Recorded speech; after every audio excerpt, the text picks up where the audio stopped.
3 মাস বন্ধ থাকার পর অবশেষে আগামী 16ই সেপ্টেম্বর থেকে খুলছে ডুয়ার্সের বিভিন্ন জঙ্গলগুলি। নতুন করে জঙ্গল খোলায় একদিকে যেমন খুশির হাওয়া পর্যটকদের মনে, তেমনি পর্যটন ব্যবসায়ীরাও পুজোর আগে নতুন করে আশায় বুক বাঁধছেন তাদের ব্যবসা নিয়ে। 3 মাস পর অবশেষে খুলতে চলেছে জঙ্গল, শুরু হবে জঙ্গল সাফারি। আগামী 16ই সেপ্টেম্বর থেকে জঙ্গল খুলছে। পুজোর আগে স্বাভাবিকভাবে খুশির আবহাওয়া তৈরি হলেও জয়ন্তীর পর্যটন ব্যবসায়ীদের মন ভার। এখনও সেভাবে মেলেনি পুজোর বুকিং। জয়ন্তীর পর্যটন কোন দিকে এগোবে তা নিয়েও চিন্তিত পর্যটন ব্যবসায়ীরা। ডুয়ার্সের জয়ন্তীর পর্যটন ব্যবসায়ীদের কপালে চিন্তার ভাঁজ। বিভিন্ন সমস্যায় জর্জরিত এই জয়ন্তী পর্যটন ব্যবসায় কতদূর এগোবে তা নিয়ে নানান প্রশ্ন ইতিমধ্যেই উঠতে শুরু করে দিয়েছে।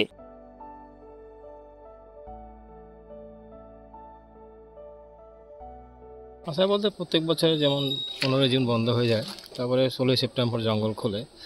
আমরা আশায় আছি 16 সেপ্টেম্বর আবার জঙ্গল খুলবে এবং আগের মতনই যেভাবে ট্যুরিস্ট চলতো বা আসতো সেটা আবার সেরকমভাবে চলবে আশা করছি আমরা। একটু এখন অবধি তো কোনো রকম কিছু বলেনি, তবে আমরা আশায় আছি 16 তারিখ থেকে আবার স্বাভাবিকভাবে প্রত্যেক বছরে নয় এবছর জঙ্গল খুলবে এবং আমরাও যেরকম গাইডের কাজ করি সেই কাজটাও করতে পারবো। আমরা সামনেই তো পূজার বুকিং কে পেয়েছে আছে, অন্যান্য বছরের তুলনায় এই বছর একটু কমই আছে, পূজার বুকিং কম আছে, অনেকটা কম এই বছর। আরেক মানে এই মুহূর্তে তাহলে মানে জঙ্গল খুলবে সেই আশাতেই বসে আছে না? এখন তো জঙ্গল খোলার আশাতেই আছি, তবে এই বছর ট্যুরিস্টের সংখ্যা খুবই কম মনে হচ্ছে। কেন, কি কারণটা? কারণ তো কিছুই বুঝে পাচ্ছি না, হয়তো এমনও হতে পারে বিভিন্ন জায়গা ছড়িয়ে গেছে যে জায়গাটা উঠে যাবে বা এগুলো বন্ধ হয়ে গেছে নাকি, সেই কারণও হতে পারে। মানে ডুয়ার্সের অন্যান্য জায়গাতে ভিড় থাকলেও জয়ন্তী থেকে তুলনামূলকভাবে কম আছে, কম অন্যান্য বছরের তুলনায় কম আছে। আপনার নাম? আমার নাম আফল নাইডু। কী করেন? আমি ট্যুরিস্ট গাইডের কাজ করি এবং ছোট্ট একটা হোমস্টেও আছে আমার।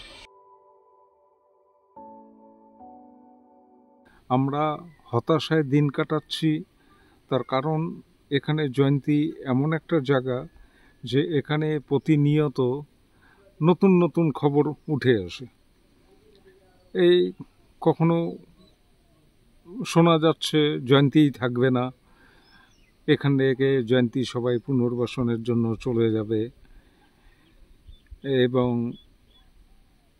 এখানে কখন সেই পুনর্বাসনের টাকা দেবে বা কোথায় জমি দেবে সেটা এখন পর্যন্ত সুনিশ্চিত নয়। আমরা খুব আতঙ্কের মধ্যে দিন কাটাচ্ছি যে আগামী 16 তারিখ যে জঙ্গল খুলতে চলেছে, এই জঙ্গল খোলার পরে আমাদের পর্যটনের কি হবে। এখন পর্যন্ত দুর্গাপূজার কোনো বুকিং, তার আশার আলো আমরা দেখতে পাচ্ছি না। আদৌ পর্যটক কি এখানে ঢুকবে? বিভিন্ন পত্রপত্রিকা, নিউজ চ্যানেলে যেভাবে অপপ্রচার হয়েছে জয়ন্তীর বিরুদ্ধে, এখানে মানুষও একটা আতঙ্ক বোধ করছে যে এখানে যাব, যেতে পারবো কিনা, থাকতে পারবো কিনা, থাকা যাবে কিনা, জঙ্গল ঘোরা যাবে কিনা, কিভাবে ঘুরবো, কি পয়সা লাগবে। কারণ যেখানে আগে একটা পারমিটে 3 দিন একটা মানুষ এখানে ঘুরতে পারতো, গত বছর থেকে সেটা পারমিটের নিত্য নতুন নিয়ম হয়েছে, প্রতিদিনই পারমিট কাটতে হবে।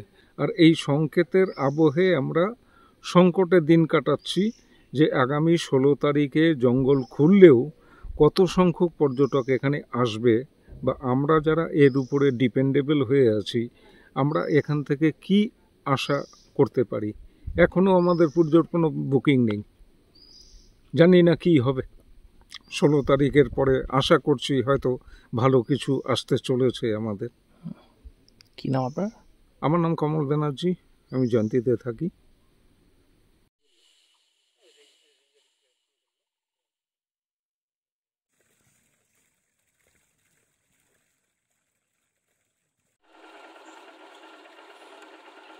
বিস্তারিত জানালাম। পর্যটনকে কেন্দ্র করে ডুয়ার্সের পুজোর মরশুমে কতটা আসবে বুকিং তা নিয়ে এখন চিন্তায় রয়েছেন এখানকার পর্যটন ব্যবসায়ীরা। জয়ন্তী থেকে মিল্টন সরকারের প্রতিবেদন, উত্তরের সংবাদ 24x7।